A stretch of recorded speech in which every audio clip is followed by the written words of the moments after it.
Hey friends, welcome back to She's At It Again. My name's Tanya, and this recipe is for a salad dressing, but we're also going to make the salad later on, so hopefully I'll remember to show you a picture of the full salad.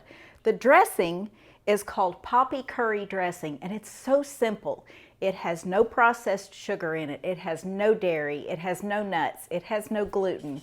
It has no eggs. It has hardly anything that anybody's allergic to.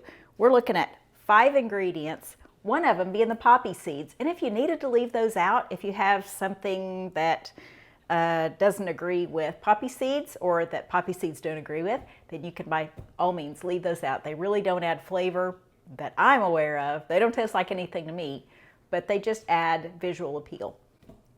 So let's get started. And the first thing we want to do is put 1/4 cup of honey in our measuring glass. This is just easier to do if you have a clear measuring glass because it's easy to read from the outside, and then you're just going to stir it up inside that container at the end. So let me make sure that's how much we're needing, and it is. So 1/4 cup.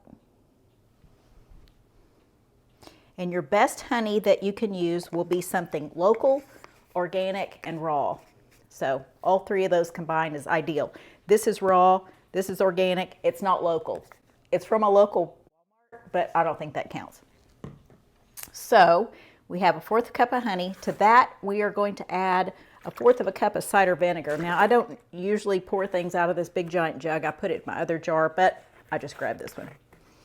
So apple cider vinegar is what you want. So 1/4 cup, I'll pour it until the contents comes to 1/2 cup in there. All right. Let me get something to stir this with. Look at a little teeny tiny spatula. How cute is that? So we'll stir that up just until the honey is dissolved, or almost dissolved anyway.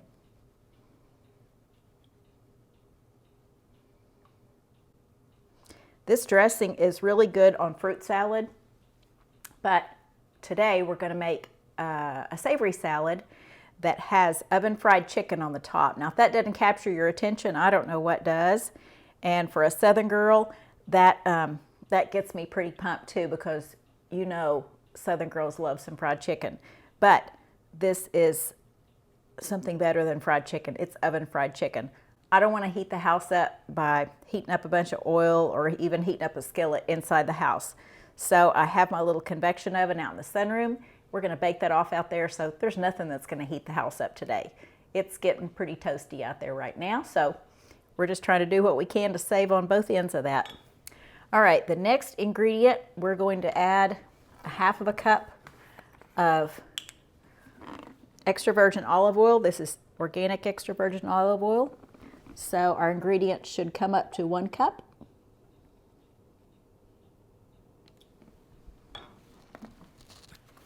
And if you have avocado oil or safflower or something like that, some neutral tasting oil, then that's fine. The only disadvantage to using the olive oil is when you store this in the refrigerator. You're going to have to let it set out for just a little while before you decide to put it on a salad, because olive oil solidifies. If it's good olive oil, it's going to solidify in your refrigerator. Not hard like butter, but it's going to solidify to a non-liquid state. I'll put it like that. So just leave it out for just a little while. Room temperature should bring it right up to a runniness. All right, we're going to add to that a teaspoon of curry powder. And I buy my curry powder in bulk at our local natural grocers.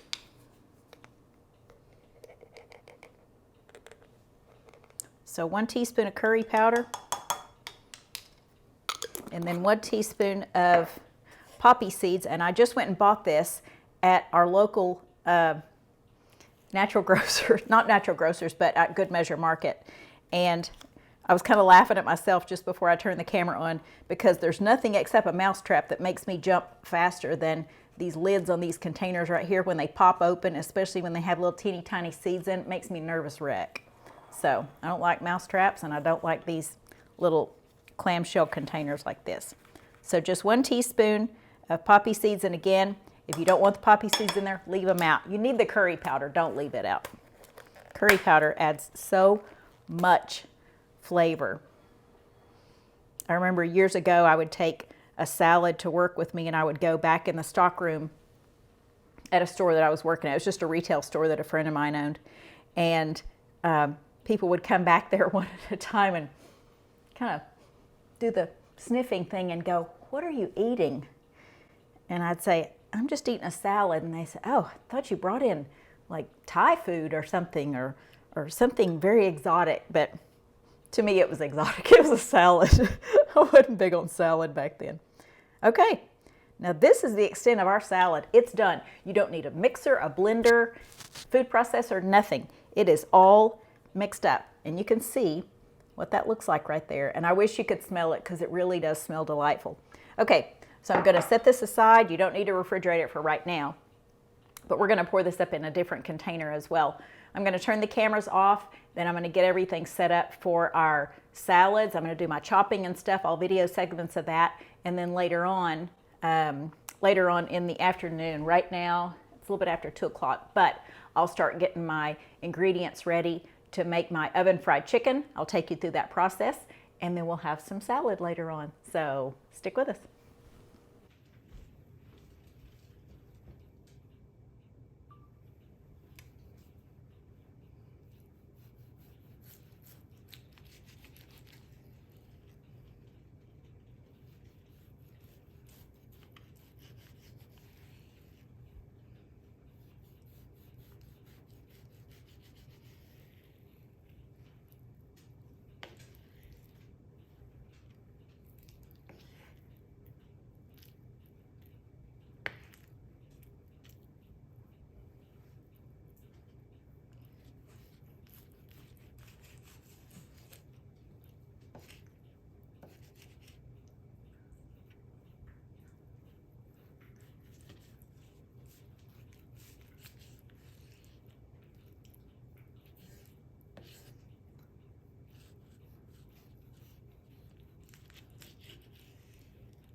Okay, we're back. I had a great idea.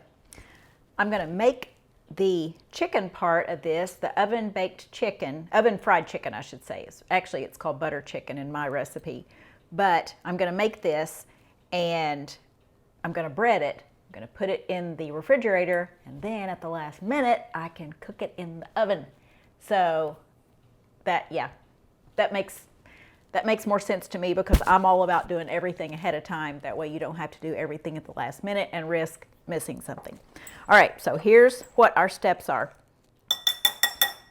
In this bowl, I have 1 egg. We're going to add a tablespoon of water to it. That's it. We're going to stir that up.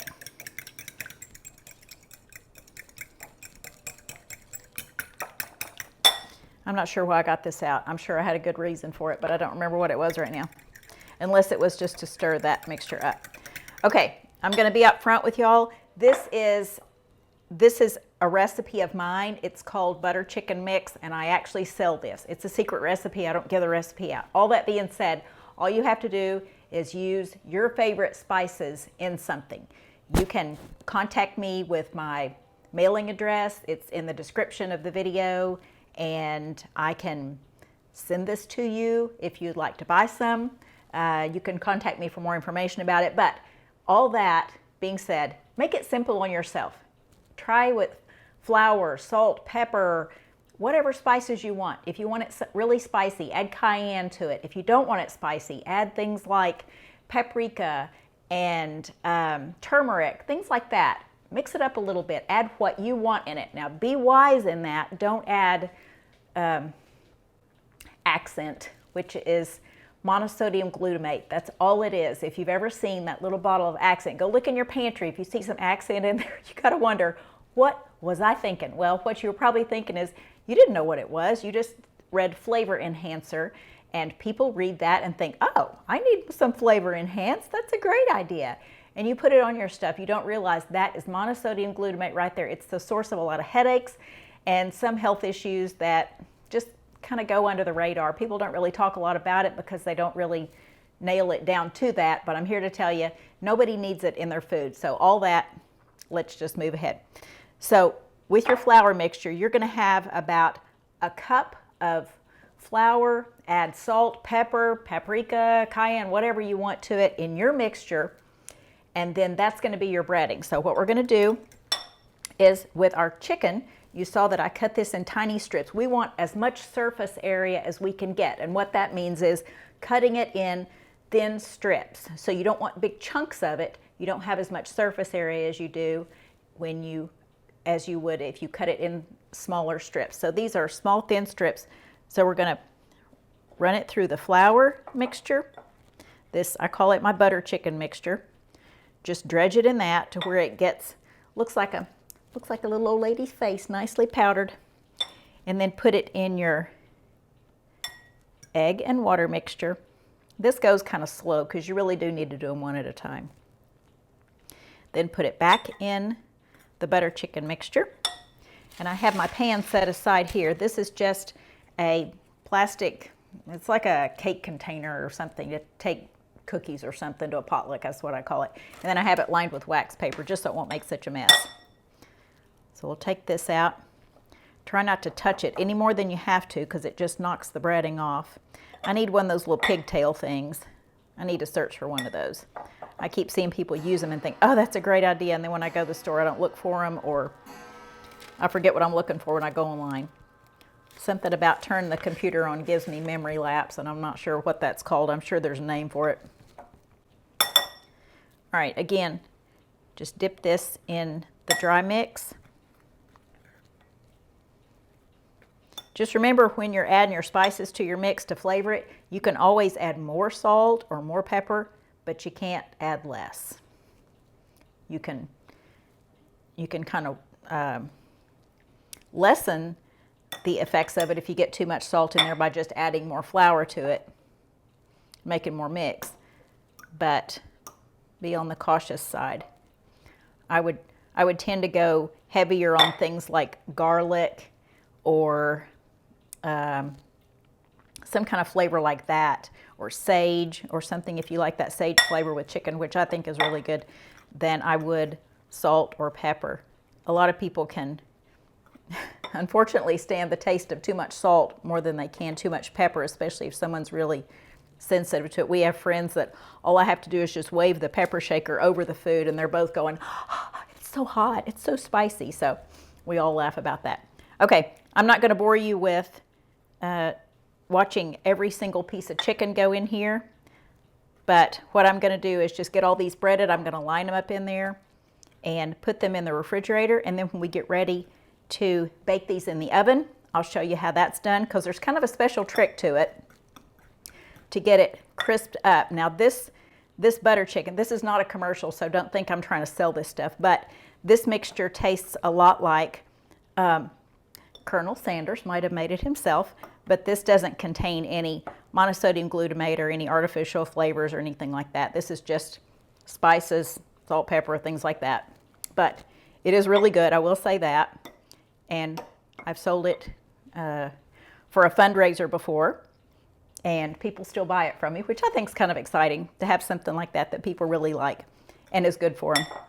So there is a special trick, if you will, not really a trick, but kind of a secret thing to get it to crisp up. So I want to be sure and share that with you. So I'm going to turn the cameras off. When I turn them back on, we will be getting our pan prepared to put these in the oven, and then we'll go from there. So stick around.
Okay, this is my pan from out in the sunroom. This is butter. This is 1/4 of a cup of butter, and it's melted. And I don't know if it's as hot as it really needs to be, but it should be sizzling hot. Not quite sizzling, but close. So we're going to put our chicken strips on there. Let's make sure you can see that. I think you can. So you don't want to overcrowd these, but I don't know how many I'm going to be able to fit in there. Hopefully all of them. Yeah, we'll put 2 of them sideways in there. So as long as your butter is super hot, I wish it had been hot enough to sizzle, but I was on my phone with my daughter FaceTiming, and I had to get off the phone because I could finish this. So I hate telling her I have to get off the phone when she calls me from another country. But okay, so that is our secret ingredient right there, is that butter. So we have our chicken that's been in the refrigerator, so it's cold.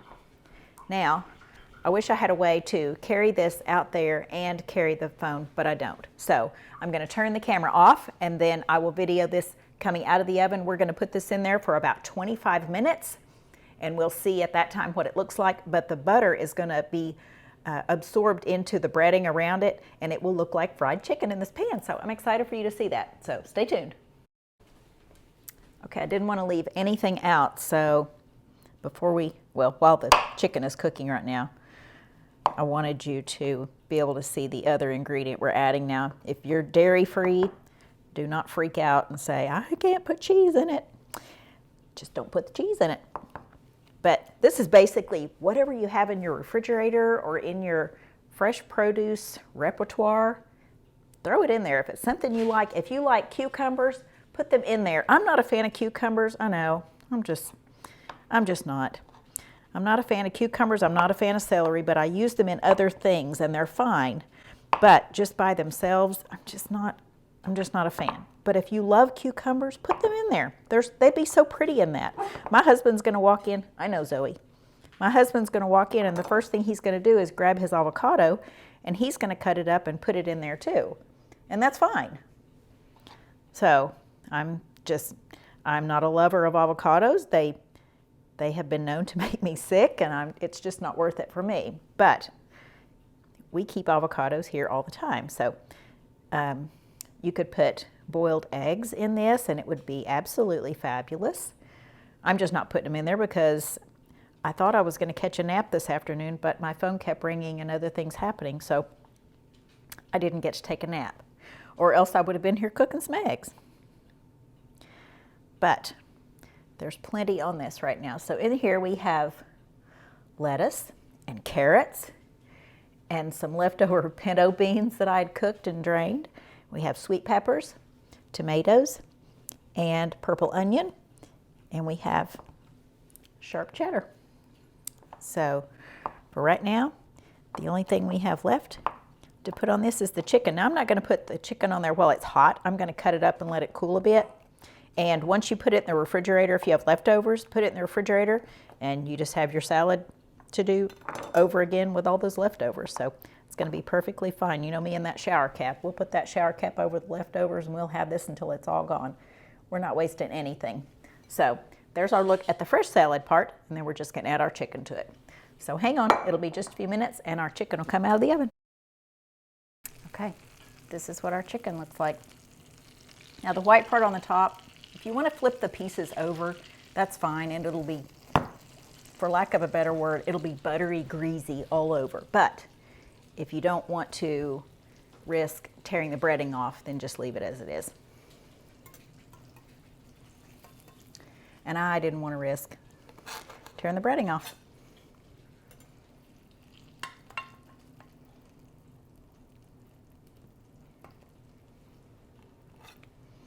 That is hot.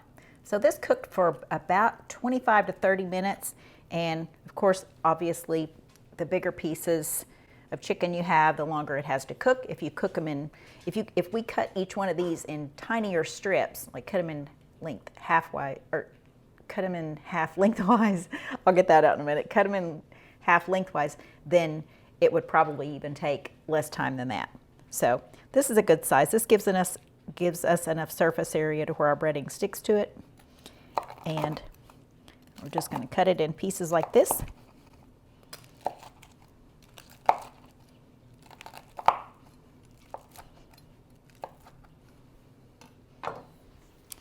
And I'll dish up some salad just so you can see what that looks like.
All right, and I would show you the dressing, but I've already taken the dressing out in the sunroom, so I'll pour it on there when we get out there. So that's a picture of our salad. Hopefully that's getting a good shot of that. I'll take a still shot of it once we put dressing on it so you can see a picture of that. Maybe we'll use that in the thumbnail. So that is our poppy curry dressing on, well, the dressing's not on it yet. Poppy curry dressing on oven butter baked chicken salad. So hope you enjoyed that, guys.